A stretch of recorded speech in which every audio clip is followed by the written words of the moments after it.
देखो, इस देश में जो ब्राह्मण नहीं है, जो वैश्य नहीं है, जो क्षत्रिय नहीं है, वो सारे शूद्र ही है। अखिलेश यादव जी को अगर समझ में आ गया है कि वो शूद्र है तो ये अच्छी बात है। सनातन धर्म, जो धर्म 2-2 मिनट के ऊपर बदलता है, वो सनातन कैसे हो सकता है? सनातन का मतलब होता है जो कभी बदलता नहीं है। बाबा साहब ने एक बात कही थी जो आज राहुल नागपाल जी ने कही कि धर्म शास्त्रों को बम से उड़ा देना चाहिए। जिसको हिंदू राष्ट्र बनाना है वो भारत से बाहर जाए, कोई ना कोई टापू खरीदे और वहां पर हिंदू राष्ट्र बनाए। देखिए, ये देश धर्म शास्त्रों से नहीं चलता, संविधान से चलता है और सभी धर्मों को अपना अपना धर्म बढ़ाने का, प्रचार करने का उनको अधिकार संविधान ने दिया है। कोई एक धर्म दूसरे धर्म के ऊपर या देश के ऊपर हावी नहीं हो सकता। हिंदुइज्म इस देश का भाग है, मुस्लिम इस्लाम है, क्रिश्चियनिटी है, बुद्धिज्म है। इस देश का सेकुलरिज्म ही इस देश की सुंदरता है और इसलिए किसी एक धर्म को दूसरे धर्म पर हावी होने की कोई जरूरत नहीं है। धीरेन्द्र शास्त्री कह रहे हैं कि रामचरितमानस को राष्ट्रीय ग्रंथ घोषित कर देना चाहिए। ऐसे बहुत सारे लोग कहते हैं, कितने लोगों ने तो पानी में डूब जाने की भी धमकी दी थी, लेकिन ये मेरे ख्याल से इन लोगों के ऊपर कुछ टिप्पणी करने जैसा इनका वक्तव्य नहीं है। तमाम पिछड़े नेता कह रहे हैं कि हम भी शूद्र हैं। देखो, इस देश में जो ब्राह्मण नहीं है, जो वैश्य नहीं है, जो क्षत्रिय नहीं है, वो सारे शूद्र ही है।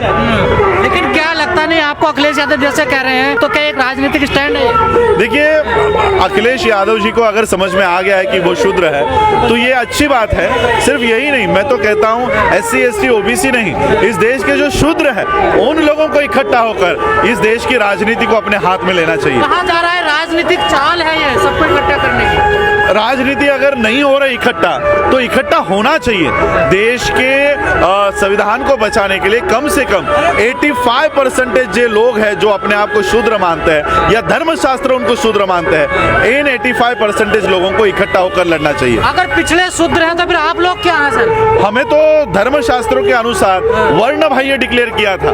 जो लोग वर्णों में नहीं बैठते, ब्राह्मण, क्षत्रिय, शूद्र, वैश्य और शूद्र, इससे जो लोग भाग गए थे, हम इनके सरेंडर नहीं हुए, इसलिए इन लोगों को आउटकास्ट, बाबा साहब ने हमको आउटकास्ट नाम दिया है।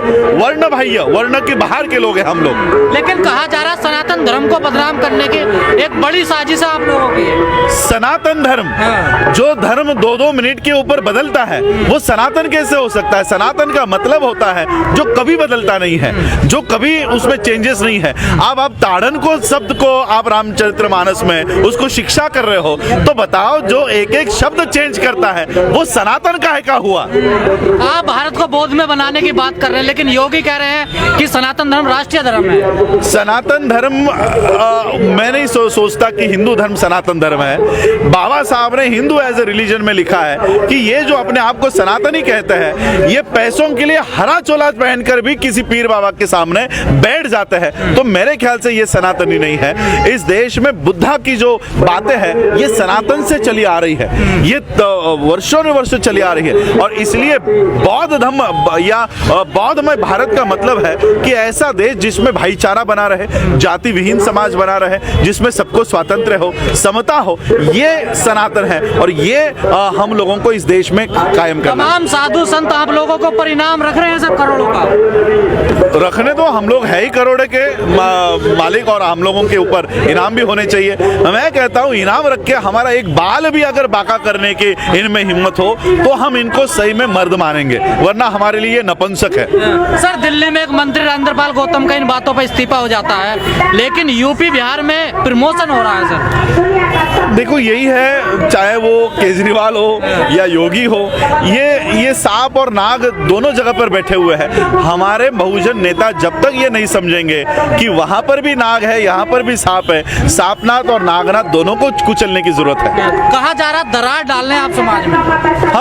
हम तो आज जो बात हमने कही है, हम हिंदू, मुसलमान, सिख, क्रिश्चियन, इनको इकट्ठा लाने की काम कर रहे हैं। अगर इकट्ठा लाना ये मनुवाद के लिए दरार हो सकता है। स्वामी प्रसाद मौर्य कह रहे हैं धर्म शास्त्रों को बैन कर देना चाहिए, इनका बहिष्कार। आप साथ उनके बयान के? मैं तो इससे आगे बाबा साहब ने एक बात कही थी जो आज राहुल नागपाल जी ने कही कि धर्म शास्त्रों को बम से उड़ा देना चाहिए। सर, किसी की भावनाएं बात नहीं होंगी इनसे। मैं तो बाबा साहब की बात को रिपीट कर रहा हूँ और बाबा साहब की बात गवर्नमेंट ऑफ इंडिया ने छापी है, तो मैं गवर्नमेंट ऑफ इंडिया की बात रिपीट कर रहा हूँ। सर कहा जा रहा है कि शांति का अगर कोई रास्ता देता है वो सनातन धर्म देता है। हाँ, तो और आप उसको इतना गलत मैंने तो वही कहा ना, बुद्धा का सनातन धर्म यही तो शांति का मार्ग है, हिंदुओं का कोई धर्म है ही नहीं। वो तो बुद्ध को भी अवतार बताते हैं। तो हम तो बाबा साहब ने 22 प्रतिज्ञा दी है, तो बुद्ध को विष्णु का अवतार नहीं मानने वाले लोग हैं। तो सर क्या ये जो विमर्श अब देश में चल रहा है, इससे क्या निष्कर्ष निकलेगा, क्या रिजल्ट निकलेगा सर? इसमें यही रिजल्ट निकलेगा कि जो संविधान को मानने वाले हैं, बंधुता को मानने वाले हैं, उनकी अंतिमता ही जीत होगी। जीत होगी लगता है आपको? ऑब्वियसली होगी। कहा जा रहा कि कई हजार सालों से सनातन पर हमले हुए, लेकिन सनातन का कोई कुछ नहीं बिगाड़ पाया। ये सनातन का इन्होंने चोला डाला हुआ है। सनातन, पहले बात तो मैं सभी ब्राह्मणों को कहना चाहूंगा कि ये सनातन शब्द इस्तेमाल लाना बंद कर दे, उनका सनातन से कोई लेना देना नहीं है। कह रहे मुगल आए, अंग्रेज आए, वो सनातन का नहीं बिगाड़ पाए, तो ये लोग कौन है? हम तो 2500 सालों से इस देश में हैं। हमने ही ये वार हमने झेले हैं। गुरु नानक हो, गुरु रविदास हो, हम लोग, हमारे पूर्वजों ने इस देश की मिट्टी के लिए आहुति दी है, बच्चे कुर्बान किए हैं। इन्होंने कोई इतिहास में नाखून भी कटाया हो, इसका सबूत दिखा दे। सर हिंदू राष्ट्र की भी मांग तेज हो रही है, बना के दिखाओ। मैंने तो गोलवलकर और हेगड़ेवार को चैलेंज किया है, ऊपर से नीचे या नीचे से कहीं से भी आए, नर्क से आए या स्वर्ग से आए, कहीं से आए, और हिंदू राष्ट्र बना के घर दिखाओ। वापसी की बात हो रही है सर, तमाम चमत्कारी बाबा आ गए हैं देश में। हाँ, वो तो उनका मीडिया है। एक रात में बीबीसी की डॉक्यूमेंट्री को बॉयकॉट करने के लिए बागेश्वर को खड़ा कर देते हैं। इतनी हिम्मत है तो सिर्फ 5 मिनट का बीबीसी का इंटरव्यू दिखा दो, हिडनबर्ग की रिपोर्ट दिखा दो। और मीडिया को बड़ी दिक्कत है सर इन चीजों से। मीडिया पूरा, अभी ये मीडिया, हम लोग पहले गोदी मीडिया कहते थे, अब ये गोदी मीडिया नहीं मनु मीडिया हो गया। ये मनुवाद को बढ़ाने के लिए काम कर रहा है। सर एक आखिरी सवाल, जो जातीय जनगणना हो रही है उस पर क्या कहना है आपको सर? हिंदुओं में जाति है और इसलिए जातियों की गणना होनी चाहिए। ओबीसी की गणना होनी चाहिए। आपके पास कुत्तों का रिकॉर्ड है, आपके पास भैंसों का रिकॉर्ड है, आपके पास गाय का रिकॉर्ड है, अरे हम जैसे इंसानों का रिकॉर्ड आपके पास नहीं है। एक तरफ आप जाति खत्म करने की बात करते हैं, दूसरी तरफ जाति जनगणना। इसलिए तो मैंने कहा हिंदुओं में जाति है, मैंने इसलिए ये बात कही। हिंदुओं में जाति है तो जिनमें जाति है उनकी गणना करो, बौद्धों में जाति नहीं है तो सिर्फ बौद्धों की गणना करो। तो जाति का जहर नहीं फैलेगा इससे? जाति है इसलिए तो गणना कर रहे हो।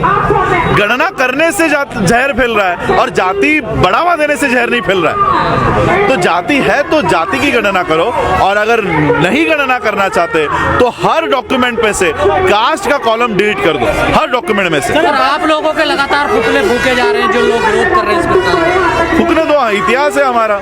बुद्ध को नहीं छोड़ा इन्होंने, बाबा साहब को नहीं छोड़ा, गुरु नानक को नहीं छोड़ा, गुरु रविदास जी को नहीं छोड़ा।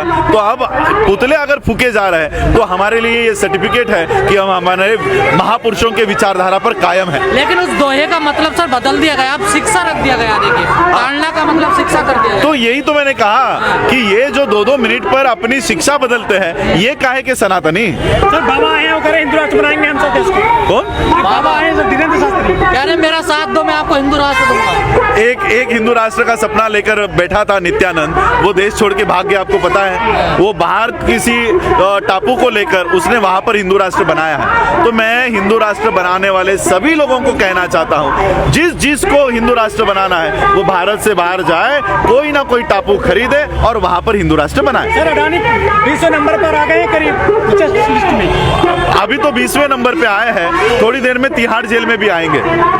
लेकिन राष्ट्र से जोड़ा जा रहा है अडानी को सर, अडानी का विरोध, राष्ट्र का विरोध। ये इसी तरह से चोला पहनते हैं, कभी धर्म के आड़ पर, कभी राष्ट्रध्वज के आड़ पर। अब अडानी के ऊपर नौबत आई है तो उसके ऊपर, कंधे के ऊपर राष्ट्रध्वज दे दिया है। बाबा रामदेव ने नवाज को लेकर हमला बोला है सर। नहीं, वो मेरे ख्याल से बाबा रामदेव एक बिजनेसमैन के ऊपर मैं कुछ नहीं बोल सकता।